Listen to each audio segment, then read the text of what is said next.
All right, power scaling. Let's do it. What are my thoughts on power scaling?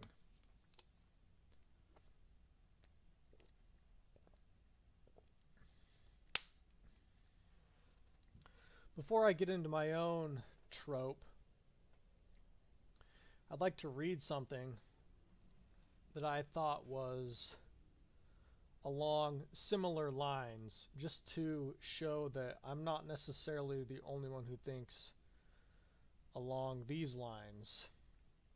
Right? So in Reddit power scaling, why do so many people hate power scaling? This is from Cygnus Sanguine. Even with debates aside,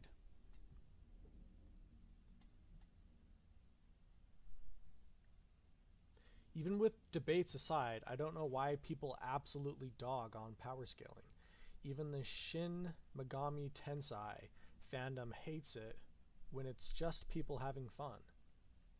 Like most of the time, power scaling isn't hurting anyone or really plaguing a fandom.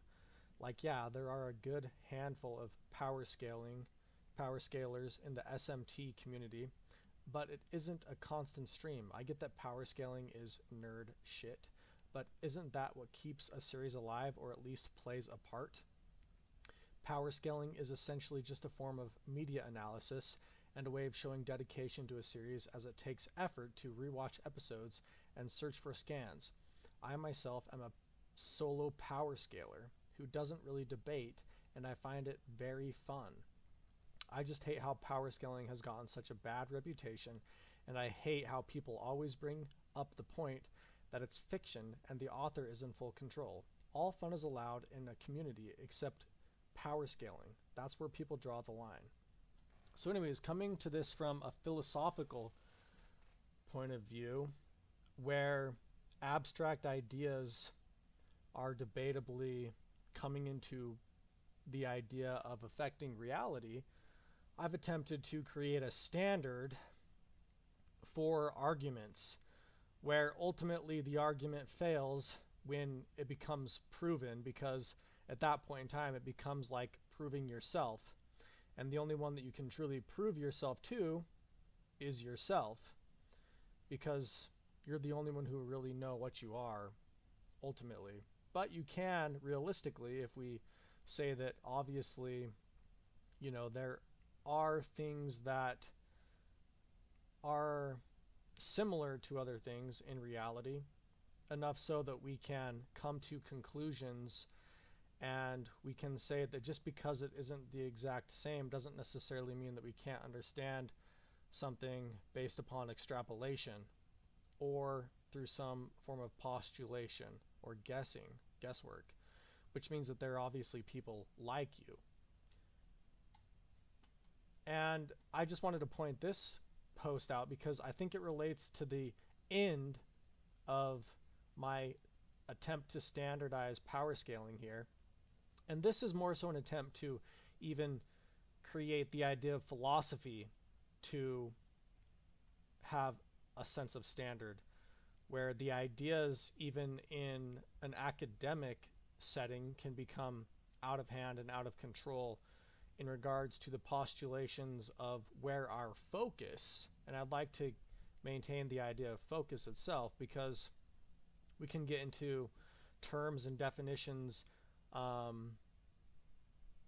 in the realm of ideas. What though I even attempt in this document here to rein in all of, I guess, the progression of human thought into the idea that the universe only ultimately results in the idea of being a mirror in the end anyways, which a mirror is like the idea of choice. It scales to a zero if done well enough. If somebody is good enough at creating the idea of a story, it gives up the idea of,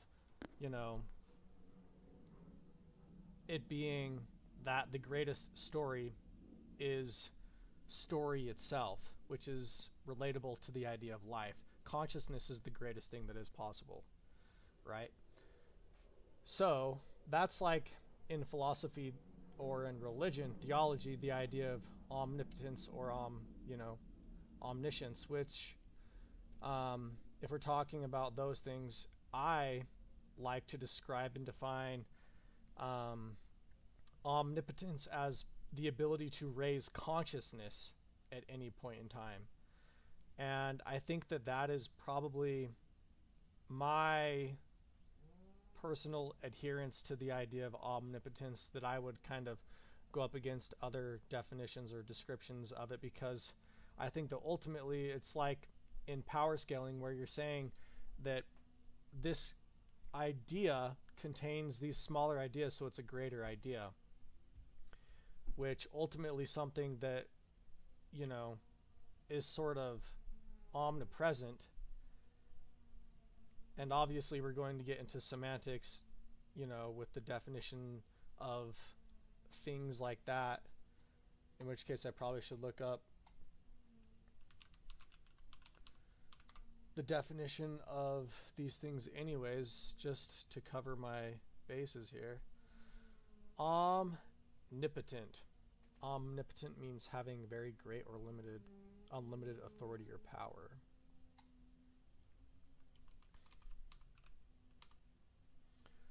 Omniscience.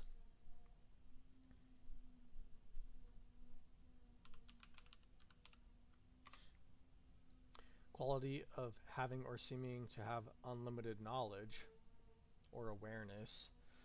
And see, that's why I say I think a greater idea is the idea of being able to bring up or raise consciousness at any point in time.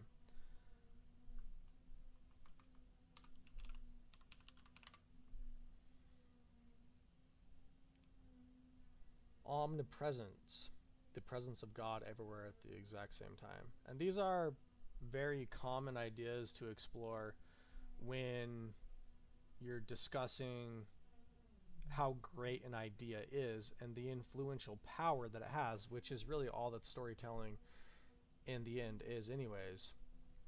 But I would like to akin this again and create sort of a 0 point where ultimately choice is basically the greatest idea that anything can ultimately result to, which means that obviously, realistically, omnipresence is going to be like the world's greatest mirror. Everything results in the idea of a mirror. So it's a mirror that is present at any point in time, but the mirror in this case is being able to bring up the idea that you have a choice, but how good is that choice, right?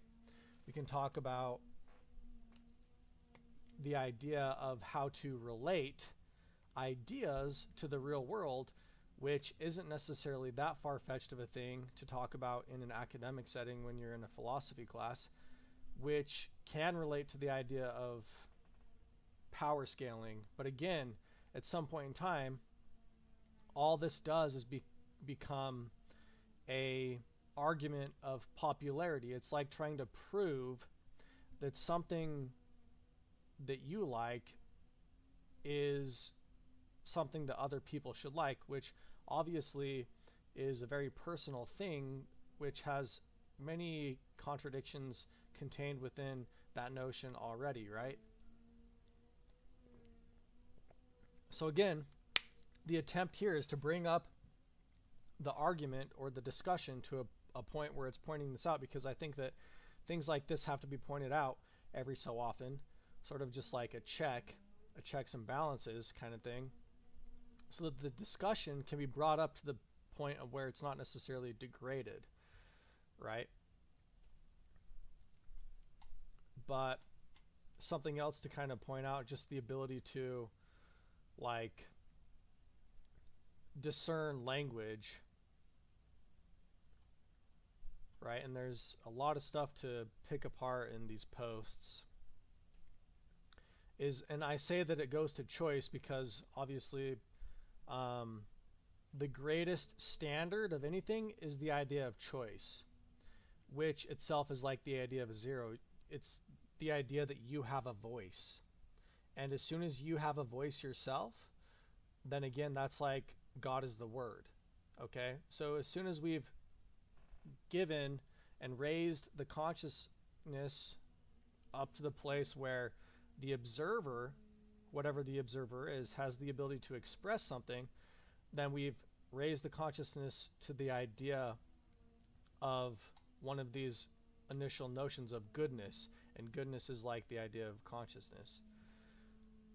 And I say that because of this post from Takoka T2000, because 99% of the time it devolves into, but my favorite character is 927D and erases your character. No, my favorite character is 1000D and erases your character's erasing.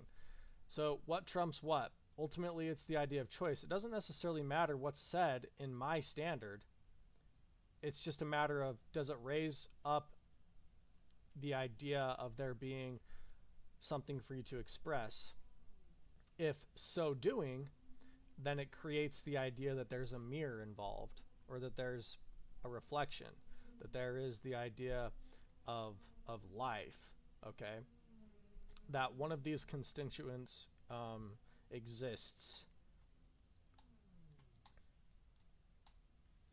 So, and then we can get into a little bit more discernment before we get into the conversation even deeper. And I think this is a good one. It's like,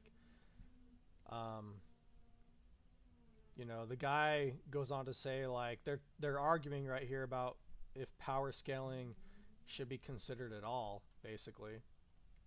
And then this guy, Own Mycologist 4080, comes in, and he's kind of defending power scaling a little bit, and he says, that's bad power scaling. It's like saying I hate bread because some bread is moldy. So in his analogy here, he's saying that it's like saying that all bread is moldy, but realistically only some bread is moldy, right? And then obviously the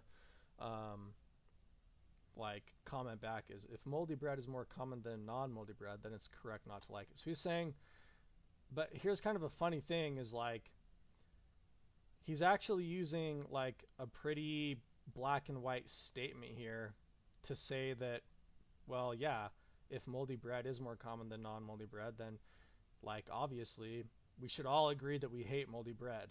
And he's saying then it's correct to not like it. But that's the funny thing, is that in these communities it doesn't even get to that point at all, because we could always say, like, there are probably some people that enjoy certain kinds of moldy bread that isn't necessarily dangerous to your health, just like blue cheese. And I attempt to even standardize that with an idea inside of my attempt at creating a standard for scaling, right? Or a philosophical standard even. At this point in time, I could relate these ideas to real world ideas, which contain the idea of advantage. And advantage is obviously related to the idea of physics. And advantage comes from the place of where we have the ability to discern, or consciousness itself, to use the idea of a tool, which we describe in real world academics to be the place in which intelligence is measured. So you could realistically, at some point in time, use this as a standard for intelligence, because you're trying to relate the idea of where consciousness actually comes into reality. So we have the idea of an advantage. The more advantage we have, the less that we have to necessarily move in our reality to accrue what we would like, because we're saying that ultimately everything begins in the same place and it ends in the same place. 1 and 0 do have a relation because they're obviously in the same you know, observation. Just the simple notion that it's like, yeah, we try to define things in this reality as black and white, 1 and 0, but the fact of the matter is that I can see 1 and 0 both on the same page with my eyes. So obviously there is relation to the ideas. And we can try to get into some very hard philosophy and say that abstract ideas exist in a place, you know, of like some like Platonic concepts and things like that, where, you know, but I would like to say that ultimately you can just relate all those ideas to 1 and 0 anyways. And it's like saying that the place of 0 exists and the place of 0 is all abstraction. Or is 0 the place where nothing exists, and that actually is like the standard of choice? Or is 1 the idea of consciousness itself and being able to say that you are confident? See, and in that way you can relate the two. Obviously we use these ideas like tools, and that is like the proof. That is like the feat if we're able to actually express an idea without actually stumbling over ourselves and kicking, tables as we walk by. That is the idea of the feat, which is used a lot in power scaling, the idea of what actually sort of we have witnessed something do. So obviously your ability to discern that 1 and 0 are separate ideas, but at the same point in time, be able to say that with color everything is obviously subjective, but still at the same point in time discern between the two so that you can actually accomplish something within this reality. So then obviously these two even go into a whole type of thing, and it's just like, oh yeah, there's death battles and blah blah blah, and then there's YouTube power scalers. Let's actually get into let's do it ourselves then, and let's create some idea where we link in the ideas that people have about what is the greatest idea, and then we can link all these sort of things and say that yeah, a lot of this stuff does relate, but the better you are at doing it, the better you are at storytelling, which ultimately just inspires people to tell stories and not necessarily says what story is best. Story itself is best. Okay. So yeah, omnipresence, omnipotent, omnipotent.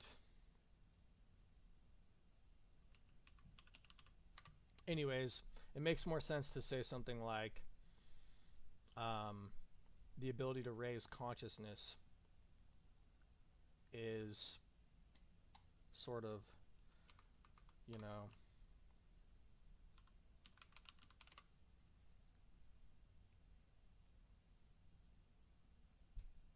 what is the best describing factor for these things, because it's again just like looking at the idea of 0 and 1 and saying to yourself, okay, like we have these three words, obviously when we're describing them with people we have a certain definition, but in the end definitions break down and everything becomes very personal, and so it's in our best interest to say that well, we have a personal definition, just like we have a personal definition of 1 and 0, even though that they're abstract concepts, like the numbering system is itself, even though we have odd and even numbers before we get into imaginary numbers, which is a whole nother thing in and of itself. But at that point in time, you should invest in wordplay and just say that at some point in time, it's like having imagination itself. You can bridge into the world of mathematics if you're good enough at obviously doing all of these things, and then saying that, like, obviously we can discern and distinguish different experiences of things to create an experience itself or further describe our world. But if we understand these things well enough, we can actually get to a certain place, right? But at some point in time, then it's actually sort of makes sense to use some wordplay and say, do we actually have imagination? And at that point in time, you can sort of play with numbers, and you can say that, okay, well, what is an imaginary number? It's not necessarily like a negative integer. It's the idea that you can bridge the idea of mathematics into real world explanations or experiences and say that, okay, yeah, I'm going to take this word right here and I'm going to bridge it into, the idea that imagination itself is like the greatest number kind of thing, and then you have like some sort of idea that you use to express something and relate it to the idea that you're coming from, which is your ability to discern between the black and white of things. And that's the ability to storytell. let's get into this. So, is money the bridge between fiction and reality, making characters' accomplishments or feats arguably scalable to the real world as a factor of influence by popularity in the real world, an exercise attempting to relate real world competition to the self? And I do this because if there's anything good to get in the world, then obviously all competition must relate to the idea that it comes from goodness to begin with. Just like we say that everything that's moved somewhere from the ability to accrue advantage comes from a place of stillness. So it kind of defeats the purpose of being competitive without this idea in the first place if we don't say that everything comes from a good place to begin with, because then we're attacking the problem from a place that doesn't necessarily say that we're going to end in or result in goodness. Okay? And we can dissect this up here, and it's just dealing with the fact that money is the bridge between fiction and reality, because obviously people make money off of fiction, which then makes real world stories have value. And obviously the plots and the tropes and everything like that do have certain places in our own reality, because we're saying this actually becomes debatable, and if you're aware of like the idea of shareware ideas and things like that, or you know what I mean, like patenting like genes and stuff like that, if we ever get into some sort of conversation like that, it's like the idea of, oh, like, do I really have the ability to patent like a pole or a stick kind of thing because it gives me like an advantage in the world? Well, only if it relates to this, but at some point in time, if that's the case, then it just means that your ability to utilize any tool is your ability to probably consider something else, which means that everything is politics. Everything in this world is just like people say, like in heaven you have nothing, but if you're going to make it there, you have to be able to work through all of these things. Okay, so that's how we relate the ideas or ideas themselves to the real world, and then we're going to unrelate them in the end here again anyways, as a factor of influence by popularity in the real world, because that is how we measure how much money something accrues. And exercise attempting to relate real world competition to the self. And again, we're doing that because as we said, that any attempt to achieve anything has to result in goodness, which means that, obviously we have to relate it back to goodness from the beginning as well. So otherwise, we probably won't necessarily be able to go as far as we would like with any of these things. If this is something that you're actually trying to incorporate into your own personal philosophy at some point, just in terms of you think it's like a good way to live life. Just with mechanical advantage, it's probably smart to try to use advantage as much as you can, but obviously we have to relate advantage to a place where if it comes from something that is sound, then it obviously comes from a place that harbors, a positive spirit. If this is the case, then the idea of any attempt to scale any character of considerable value in any form is then turned into a reflection pool of the user posting at some level of the user's interpretation of scale. And I say this because obviously there are different levels of enjoyment, and if you're really in the moment, then who's to say that you're posting because of your obvious enjoyment? And we'll relate that back to the previous the post on Reddit that I showed you anyways, because everybody has a different purpose behind what they're posting. Is then turned into a reflection pool of the user's posting, and we'll get into further detail of why that is. And I say at some level of the user's interpretation of the scale, which means that it's not necessarily what the purpose is, but it doesn't necessarily negate the idea that that's the grand purpose of everything in the end anyways, is to relate to the idea of yourself as a reflection. As they are then tossed into the fact that stories compete for real world value. So the thing is that as much as you'd like to say that a lot of this stuff doesn't affect reality. It really does, because people and things gain popularity and then they actually do have political sway inside your life. Unless you can then again relate all this to this, which creates the idea of a zero, or the idea of choice, which is then to say that, again, that's like the idea of fate anyways. And see, that's what all these characters are trying to overcome, is all these ideas. This is like storytelling 101. It's like, because we're creating a standard of fate at this point in time too, because we're saying that everything is going to relate to choice in the beginning and in the end. Okay, everything relates to choice, which is again like the idea of fate. Fate is the standard. Fate is the standard of everything. It's like we are creating a library documentation system. We are creating a catalog. We're creating the catalog of power scaling, or something like that. So as they are then tossed into the fact that stories compete for real world value, and due to the amount of hacks, that these plots entail, it is very much like the idea that the world's greatest idea scales indefinitely to anything. So at this point in time, as it contains the greatest focus, we're saying that even if like we can express some sort of measurement, we're getting into like Galileo and like all of their ideas, you know what I mean, like measure everything that can be measured as an expression of work, and that's where physics comes from,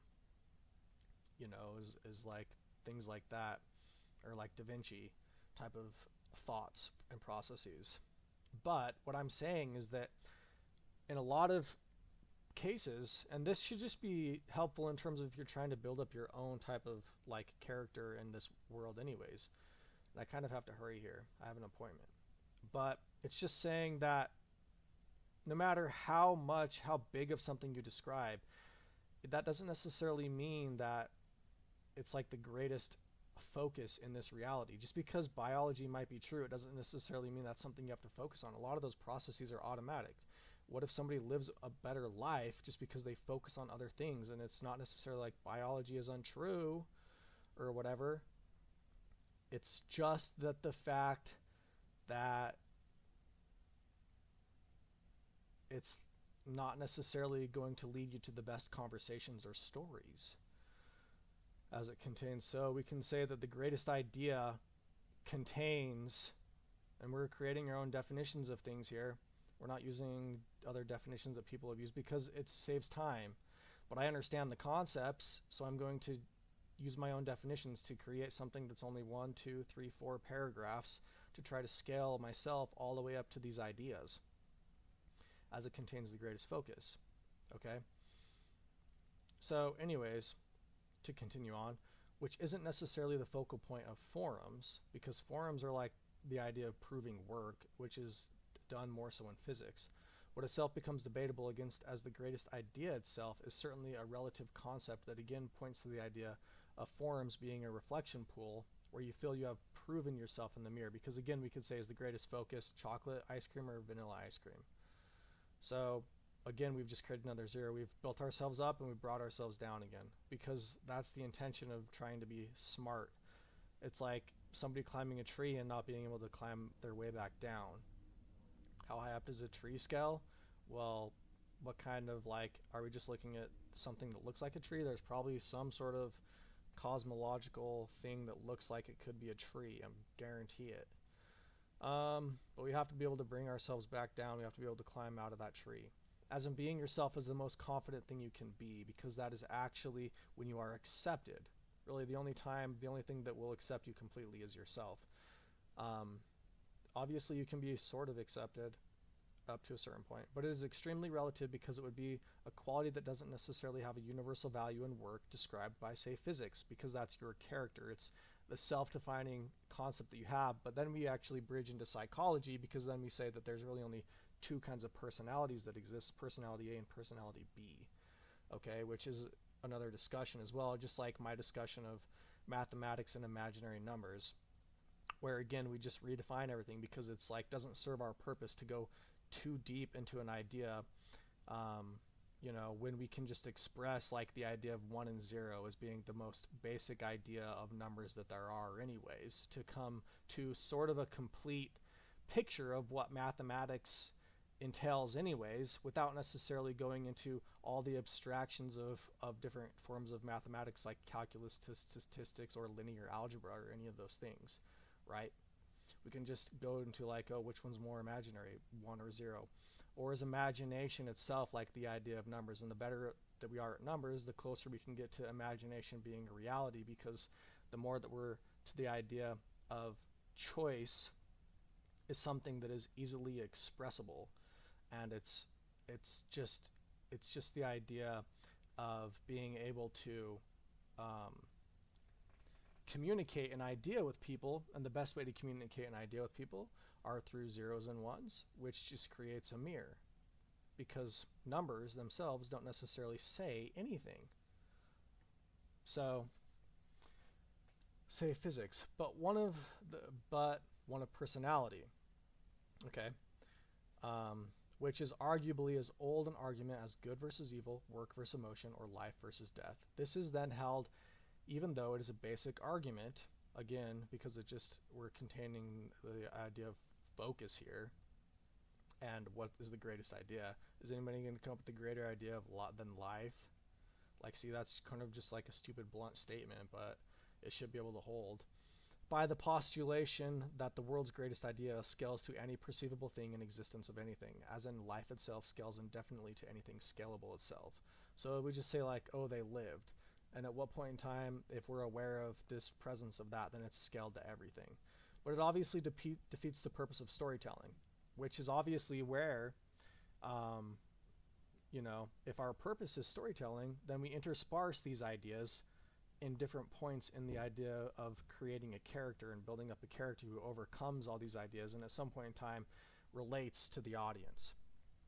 What then makes the idea of there being any real tangible attempt at scaling any character universally is just as in saying, well, they certainly exist, and you like what you like is the greatest attempt that scaling could ever hope to achieve.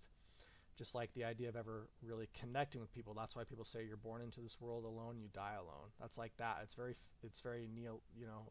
like like feudalistic kind of thing, like everything's like futile. What makes it about just as relative as scaling arguments themselves involving physics, equations that obviously work to prove a character's strength, which is a short irony because the word character is more closely related to personality and a subjective scale than something objective, which people in the real world even argue if anything is objective at all anyways, which is another philosophical discourse.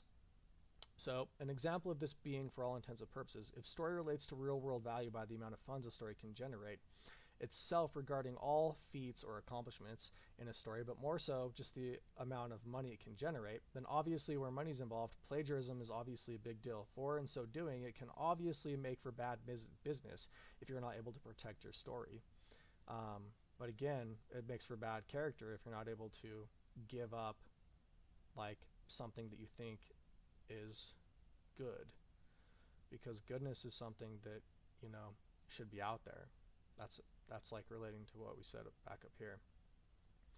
Such themes as being able to hide your power level, for example, in Dragon Ball Z, using devices called scouters used primarily by the space conquering civilizations that are actually attempting to scale things themselves. So anyways, we've just related like, okay, well, if this is real, then all these things are like people with scouters that are like trying to conquer or prove what is good or what is bad. It's an age-old story of domination, of royalty, and of, upper, middle, and lower class. And where does power itself come from? Those are all the ideas of story. We might as well open up a thing on storytelling. Obviously, up to the level of at what level are we interpreting the scale? What is our purpose there for? So, in which the story itself is then about where true strength comes from, which relates in the real world. For then, if there is a secret to strength and how to prove yourself, then there is the idea of life. So the idea translates to real world, which is obviously real in this world because we're all trying to be as smart as we can to gain as much advantage as we can to live the best life possible, right? But obviously we have these conditions set up anyways where we're trying to relate real world competition to the self because we don't want to become undermined or, like too smart for our own good, which is where that explanation or saying or expression comes from. So,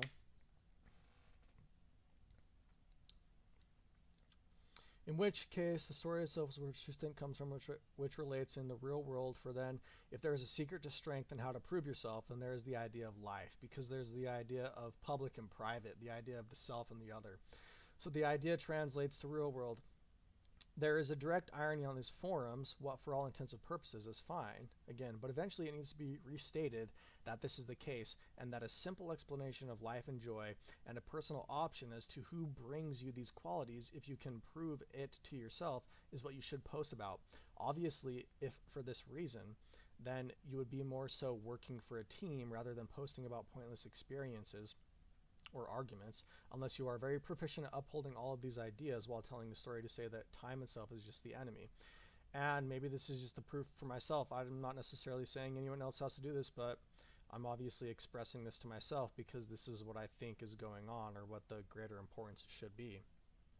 What then leads to the idea in your own reality that even money or popularity is subjective and debatable, as in having real world value, because these things are debated realistically. We observe the idea that money fluctuates in terms of what other things we possess.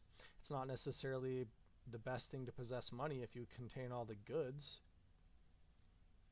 You know what I mean? Because it's just like, why would you want the idea of business? You contain power, like inherent power to yourself, if you actually have the tool, which means that you could go and do and not necessarily have to go and work.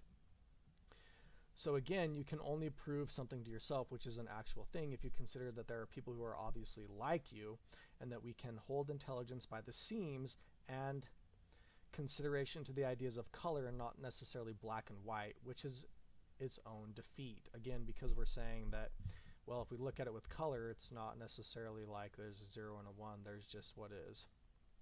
You know what I mean? Then we can get into different religious philosophies. For then we are saying like this with color. We're saying it with color if we're saying that it's like, okay, you know, we're distinguishing that there's nothing like you, but there are things that are, there's nothing exactly who you are, obviously, but there are things that are like you,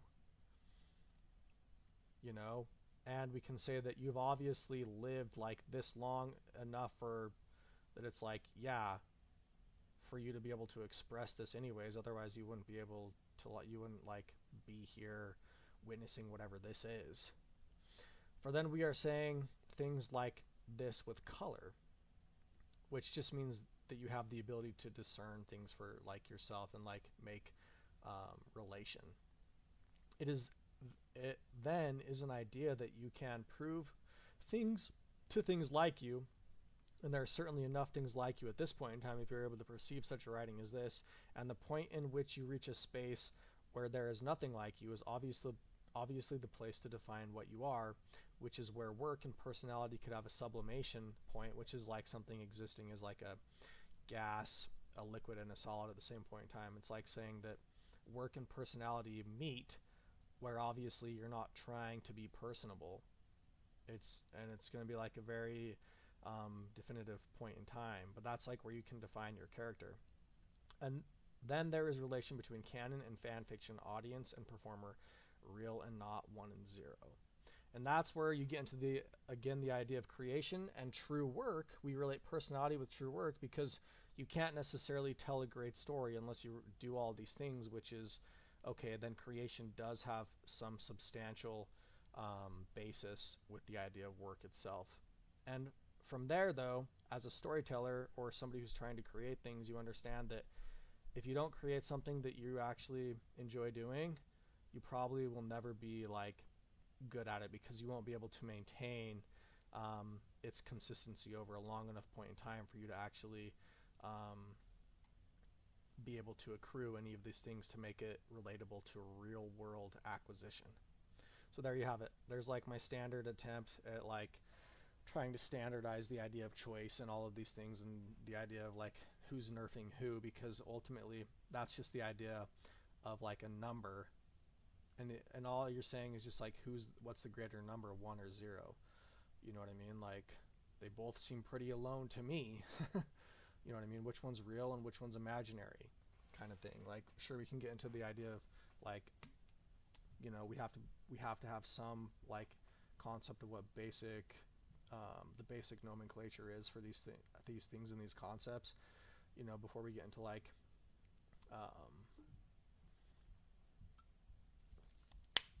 negative integers and like obviously things which are like undefined spaces and things like that, which are more of a zero. But then we can just say like 0 is obviously a thing to be filled, and 1 is like the feeling, you know, sort of thing. It's like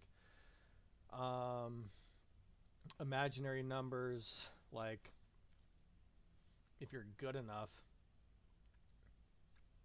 is just like the idea of infinity, but we're like writing out infinity. And I'm just making this up because I have things that I felt like I've done a better job at like playing off the notion of imaginary numbers themselves anyways. But it's just like imaginary numbers are like the idea of infinity, and we're just writing it out, you know, because we're creating labeled like ideas that express the idea of creation and choice.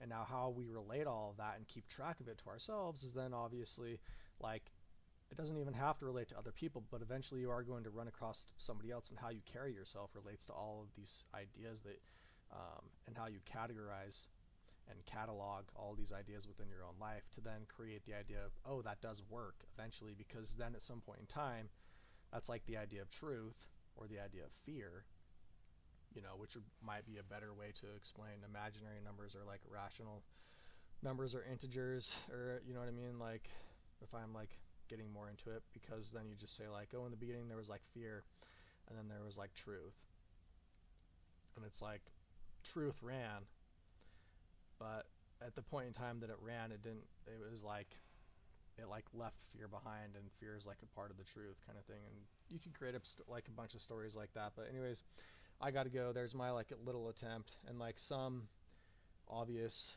like seeds as to what I think storytelling entails.